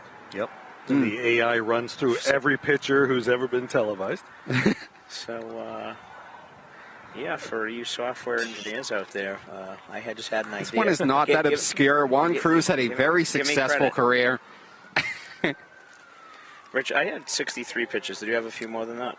Were you keeping that? Yeah, I had a little bit more than that. But. I was maybe checking to see how many goals Erlen Haaland had for Man City. might have missed one or two. Third soccer reference, though. Kevin De Bruyne injury there. Very interesting in the Premier League. Headset off when he starts talking soccer. I have nothing to contribute to the conversation. I was noticing, Dom, that you're a little biased there. You asked if either one of us had been to Fenway Park, but you didn't really ask me if I was to Gillette Stadium to see any football. So. Or to see the Free Jacks. I don't even go to Gillette to see the Patriots. The Free Jacks play in Quincy. Right. No, I know that. But. I actually might be more likely to go to a soccer game one day at Gillette than a Patriots game. Because at least it won't take me 5 hours to get out of the parking lot, probably. And the tickets the last game generally come that too, but... The last game I was at, there were 68,000 fans there, Dom. All right, wow. So I'm not going either then. Well, that was to see Messi. That was to see Messi. Oh, okay, that's why. Just so you know, the World Cup is coming to Gillette. I heard that. Have you gotten your tickets out? No, they're not out there yet. Okay. I'll be doing my damnedest to get I will be too, because then I'll sell them. I would also like to get tickets in the finals, which are going to be in New Jersey. So. Okay. Hopefully they'll be played in North America, the opening rounds in Mexico, Canada, and the U.S. Yeah, you know what world thing I want to go to? The World Baseball Classic when that comes back. Okay. I've had the opportunity to play on one of those fields. Really? Yeah. Oh. He's not going to throw it. Nope. I got to play at Roberto Clemente in Carolina. Wow. Yeah.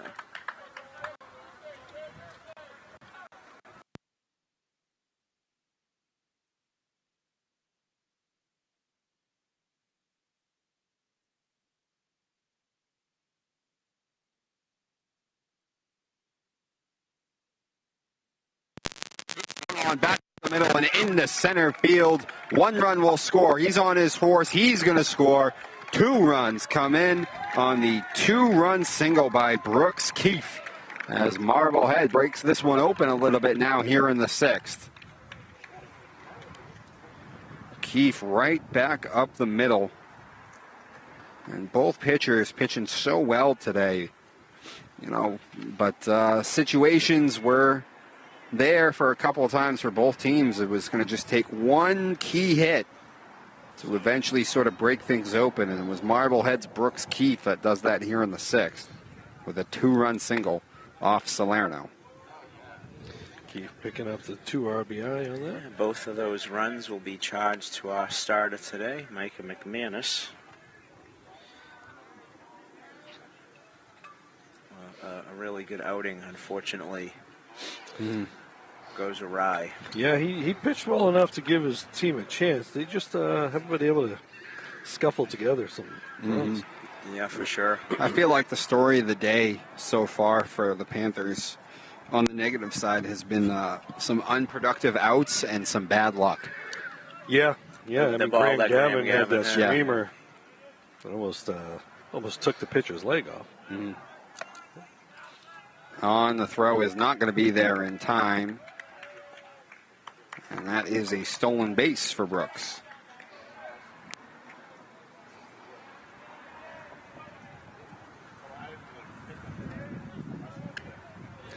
Wind picking up a little bit, as you can hear it from our microphones.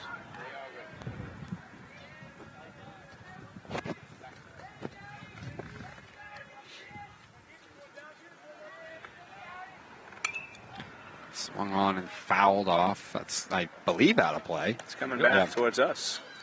And almost hit who? Is that Fred Muckler? No. He didn't even flinch. Freddie Smuckler. Smuckler, is that him? Smuckler. Is that him? I think so. Kind of looks like I it. think he almost got bought by that He ball. usually sits up in this area. Yeah, that's true, though. So maybe not. It's near the Marblehead dugout, too. It could be someone from Marblehead. Didn't even flinch, though. Yeah, the The traveling families tend to sit right behind the backstop. Some fields, they put screens there to prevent that, so that the umpires don't have to deal with rambunctious crowd. They just have to replay the live stream on BevCam to listen to what the announcers have to say about him. Swung on, and that one fouled back towards us a bit more than that. We don't criticize the umpires too much, except for that outside strike that they often call. It's a hard job. It is. Absolutely. And as I said last evening, leaving my own game, without you, Mr. Umpire, we wouldn't have been able to play tonight. Right. And I had seen a story about, I think it's a Little League in New Jersey. No, the foul that, ball. When parents yell about the referees, or the umpires, excuse me, they tell the parents they have to work a game as an umpire. Ooh, I like that. Yeah.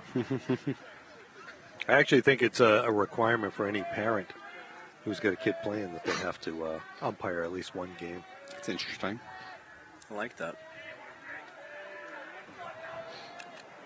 Strike 3 as he gets him looking and puts an end to the rest of the 6th. But Marblehead scores 3 times, 2 of them on the big 2-out RBI single by Brooks Keefe. And as we go on to the bottom of the 6th, 4-0 Magicians.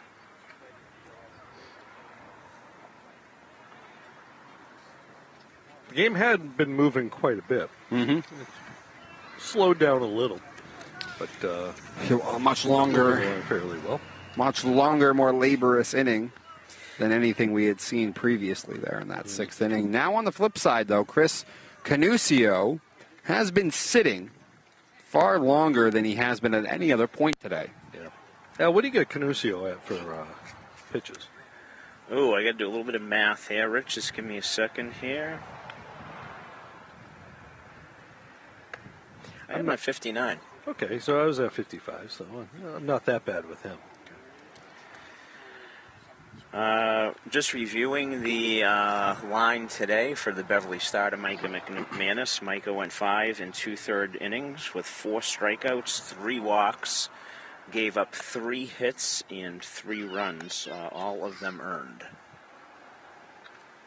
So a little bit, Rich, like we saw yesterday, just 1 inning that the Marblehead pitcher would like to have back on the softball diamond, and that's certainly an inning there with 3 runs that Beverly would like to have back.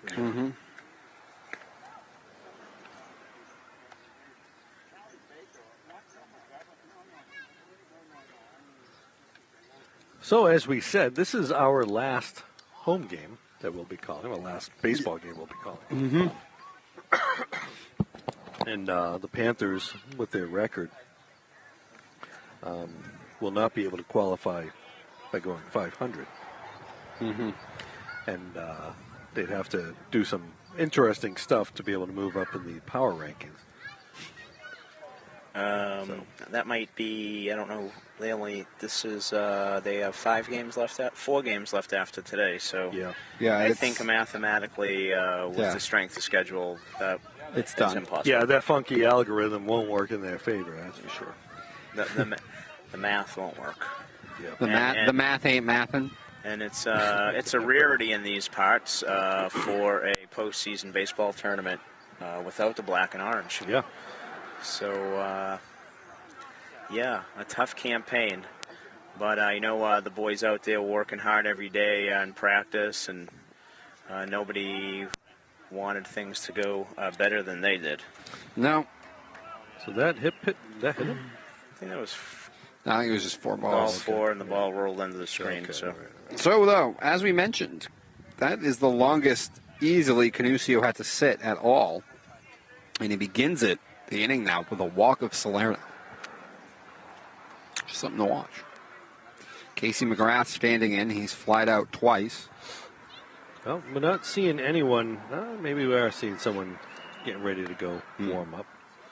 It's like someone got up in the dugout, but... They did have somebody toss an inning or so ago, maybe after he took the hit off the leg, line drive off the shin.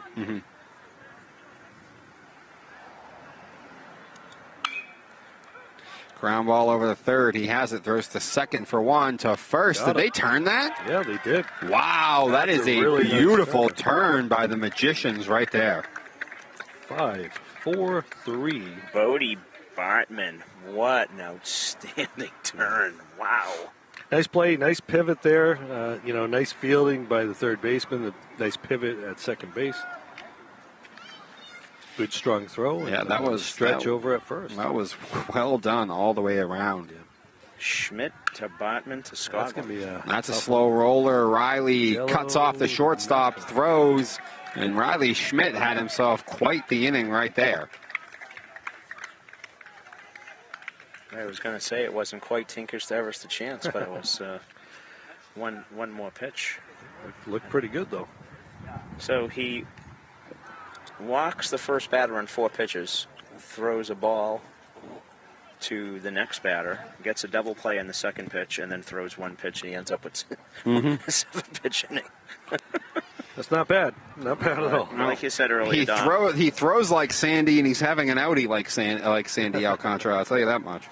Well, it's like you said before, when baseball's such a funny game, when things are going bad and you're not going bad, just things happen. Yeah, it just snowballs. So hard. Dom, you're talking about the weather and everything. That horrible day where Beverly beat Masconomet 3-0, and we thought that maybe it was going to be the start of a turnaround, but here we sit, and they haven't had a win since. So no, I think we're going to see senior captain Mike Giello coming in to pitch the 7th. Mikey was having arm problems in the off season. Was probably thought to be one of the Panthers' pitchers, but due to injury, started the season exclusively at DH. Arm got better. He made some appearances in left field, as he was today. And I don't know if he has pitched on the road or not, but this, I believe, is his first appearance here at home, at least to my recollection. Okay. It's definitely to my recollection. I have not seen him. Yeah, so. Well, that's because you have to go into the AI database in your brain and figure out who he throws like. All right, who's it? All right, Al, Dom, let's take a look. Dom, you're on the clock. We're going to give you we're going to give you 3 batters. Right. Exactly. That's a tough one. Yeah. Now on the clock from the BevCam Sports Network, Dominic Lorenzano. Yes. Oh, man, you're going to have to give me some batters on this one. Yeah, all right. Well, the reason I said 3 is I'm hoping that's all he faces. So right. I hope you don't get any more.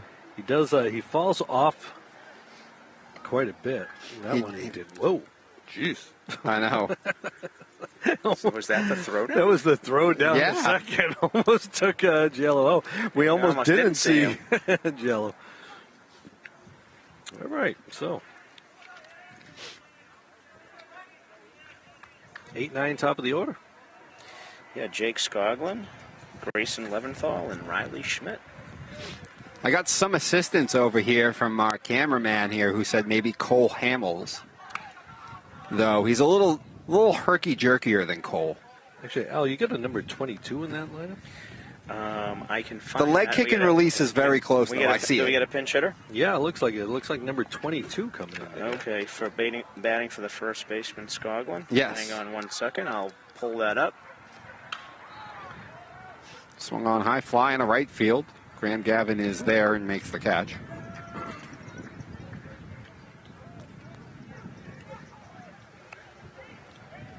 Number 22, that was Colt Wales. Colt Wales, okay. The junior.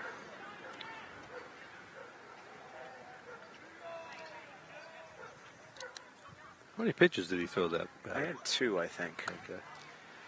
Couldn't bring that curveball down. I'm going to go Josh Colementer. All right. I am in no position to argue. Right. Sure. Brings that ball behind the ear pretty straight up.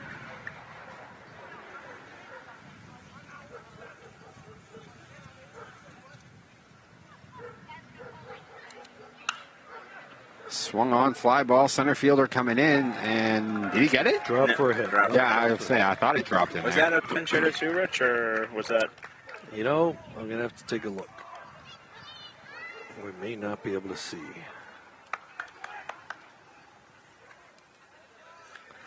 I believe it is. It looks a little taller than Leventhal. But I can't see. Maybe the center field camera can pick up the number and relay that up to us. I don't know if the center field cameraman can hear us. I don't know. He might be able to hear the other cameraman. Well, if he can hear me, he's not listening to me, so. As that is my son Griffin out there in center field. Doesn't listen to me too much.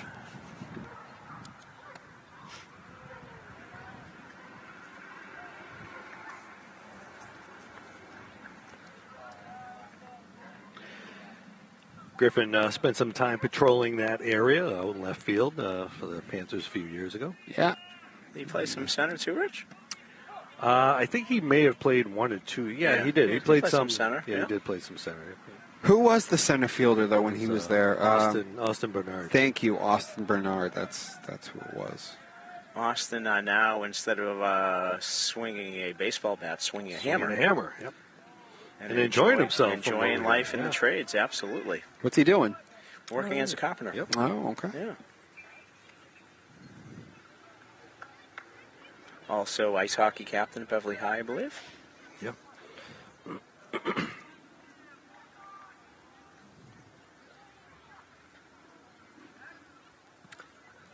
They had a pretty good outfield back in that day. Oh, yeah. Those with Griff and Austin.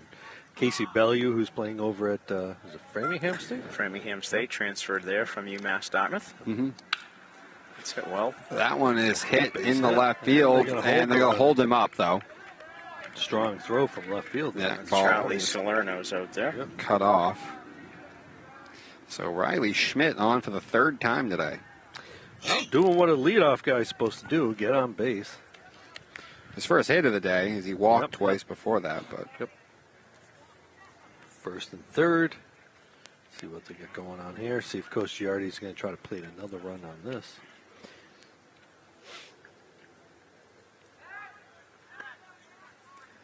Is that number 17? 17, yep. Okay. So that was, in fact, a pinch hitter for Grayson Leventhal, who's now 1/3. So let me find who number 17 is. That is a senior, Chris DeWitt. Chris DeWitt. That ball had a lot of movement on it. Yeah, it did.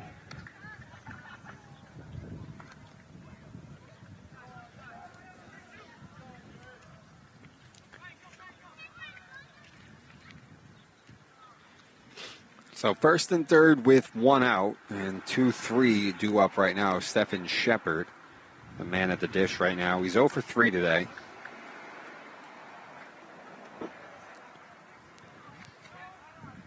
Popped out into center, grounded out to 3rd, and flew out to right.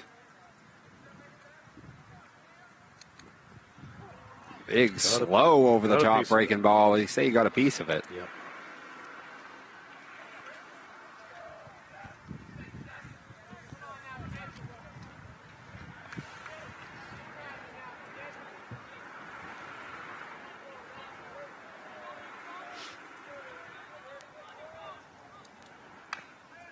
Another breaking ball again.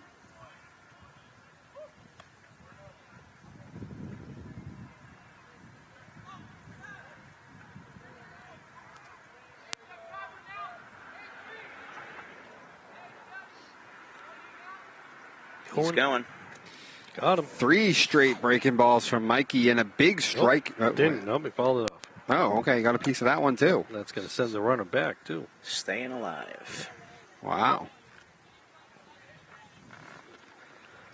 Trying to think about where you go from here, but I'm just not very familiar with his stuff, so.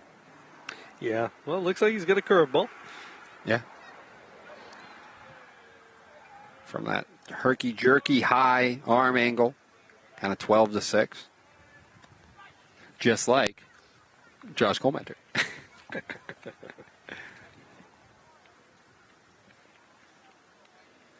I was more of a batting stance guy. Yeah, we I think I'm with you there, Rich.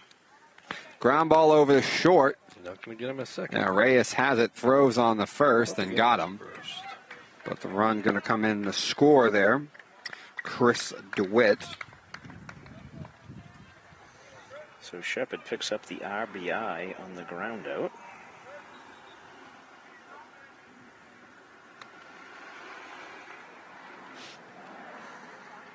And Chris makes Coach Giardi's move look great. Mm-hmm. Gets a hit, scores a run. Good job for him coming off the bench. And now Chris Canusio. Oof. Canusio getting the job done on the mound. Getting the job done at the plate as well. He's doubled and singled. Yes. Drove in the game's first run in the first. Scored back in the sixth. And if the game, and if Beverly doesn't score any, that'll be the winning run that he drove in. And let's not forget about his left shin. Yeah. And right. the most important putout Yeah. of the game. Which, without that 1-3, we might very well have a different ball game. Yeah, Indeed. Yeah, so he got the assist on the play off his shin.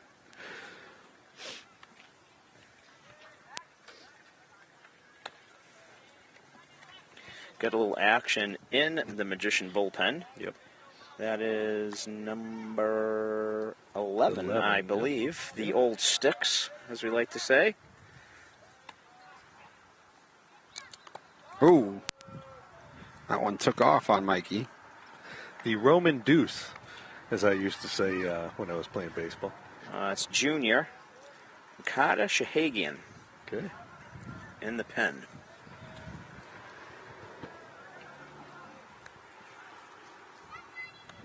Oop, hit him. And you got him. Gonna give Kazuchio. Okay, no, they're going to say he was in the strike zone. Oh, I was gonna. Oh, okay. I was gonna say he didn't get out of the way, but I guess he leaned into it. You know, after taking that line drive off the ankle from Graham, just hanging in for a curveball was not really a big deal. Right. Yeah, exactly. Were there two strikes? Especially as big and slow and lollipop curve as that one was. I think that was the second strike. Oh, that Yeah, was. it was. Okay. Yeah.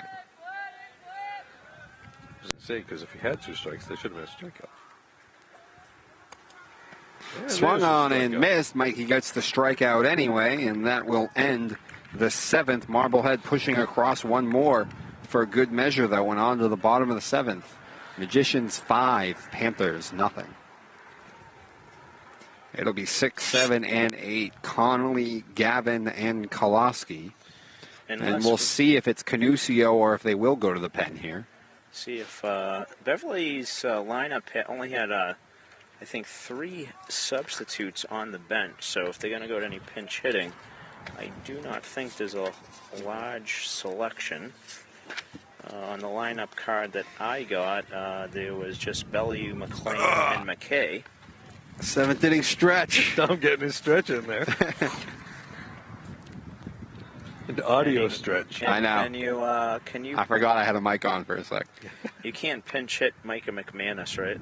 I don't think so, no. No, so Salerno, the DH, just became the fielder. You could pinch. Oh, you're saying Could he can you be have a pinch hitter? McManus hit? No, I don't know. Would he be married to the DH? He No. could come in to hit in that spot for Charlie Salerno. But he couldn't be a pinch hit batter. No. We'd see this. Because he's already been in the field, in a position. Okay. He could re-enter as a hitter, but But it would But have to be in Salerno's the spot. DH slot. I Yeah. get you. which is one of the things about, DHing for certain players, your pitcher.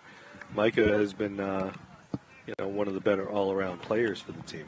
And so you don't have a chance to hit with him. But So is this the guy that you saw warming up, Al? Carter what? Sahagian, I Okay. believe I said. Carter Sahagian. Number 11. Yep. Let me just go double check to the roster that Coach Giardi was nice enough to provide for me. So the question is, who is he in for? Is he in? So Sahagian probably looks like he might be coming in for the first base position, Skoglund, and then who was pinch hit for Wales, because it looks like Canusio was over there at first base, right? Yeah. So Canusio is over at first. Correct. So he's coming in the 8th spot in the batting order if it comes around to it. Yeah, so that closes the book on Canusio. Hopefully it will. 6 shutout innings today. Not a ton of strikeouts. He did it inducing a lot of good contact, a lot of ground balls. Come on, that one swung on and fouled off.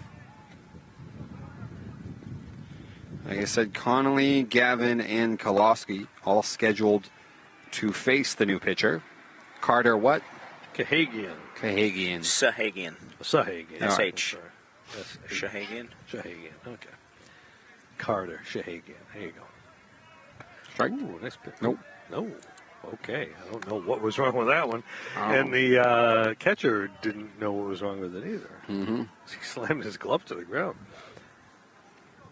Usually that's not going to help you get any other calls. Just 4 punch-outs. Yeah. For Canusio. Didn't record another one after the 3rd inning. Well, he was under 70 pitches for the game. I know. So, don't have to throw, as we said in the beginning of the game, if you're around the strike zone, you don't have to throw as many pitches. Yeah, 4 walks, 4 punch-outs. Trying to see just how many ground ball outs he got. 1, 2. Connor hits that diving nice play. stop. Jeez. Wow. They can't catch any breaks today. Yeah, so that was Bartram. Yep, that's Bodie, who turned that pretty nifty double play earlier to snuff out what was looking to be an early Panther rally, and makes another high-quality play going to his left. Yeah, just another example of when it rains, it pours for the Panthers. Well-hit ball. Kid makes a dive and play and gets you out. Yeah, Beverly's still looking for its 3rd hit in the afternoon. So, speaking of hitting the ball well, Graham Gavin did that his last at-bat. Yep, he did. And that was just ended up being that really kind of felt like the turning point in this game. Yeah. And obviously, so many things you can point to, and I'm sure Coach Cahill will, but it certainly seemed to be the crescendo moment. Yeah, you got to put together some hits or some walks and hits, and Panthers weren't able to do that so much. Strike.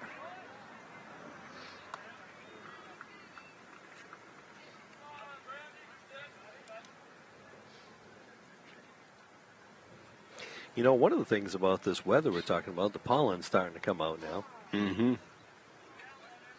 Which isn't good for certain people.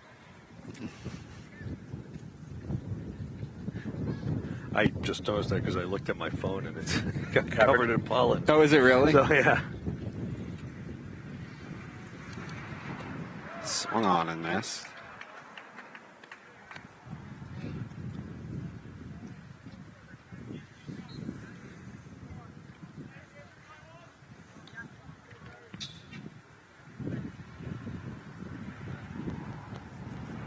Shahagian trying to keep this game under 2 hours if you can.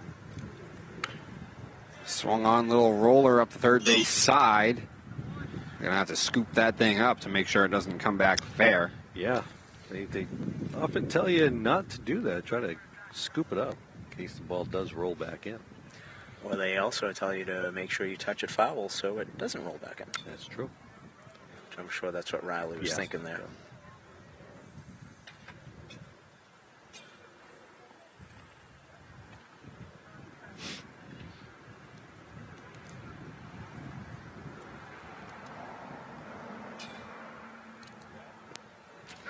Who's this pitching style, Dom? Either Jared Parker or Jordan Walden. Okay. That's what I was thinking, too. I was thinking more Walden, Parker. I'm going to go Jared Parker. Okay. Breaking ball missing off the outer half. Graham's got himself a full count here. Gotta get the Panthers a base runner.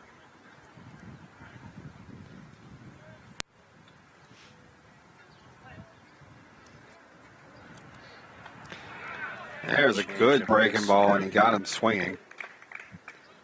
Gavin goes down on strikes for the second time today. Okay, so got a pinch hitter here. This is Cal McKay, number 5. All right, so Cal McKay pinch hitting now as the Panthers down to their last out.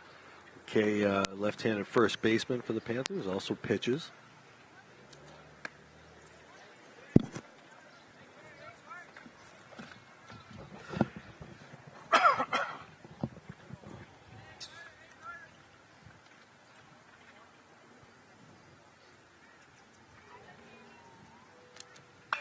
Oof, cleans that one out.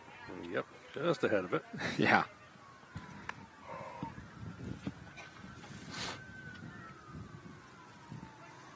Cal wearing the same number as his brother Griffin used to wear here at Beverly High School. Griffin, who was a catcher and pretty much all over the place kind of guy for the Panthers. Yeah, he could play any position. Yep. Captain on the team. A good sharp breaking ball. Guy looks like he's got good stuff. Yeah, he does.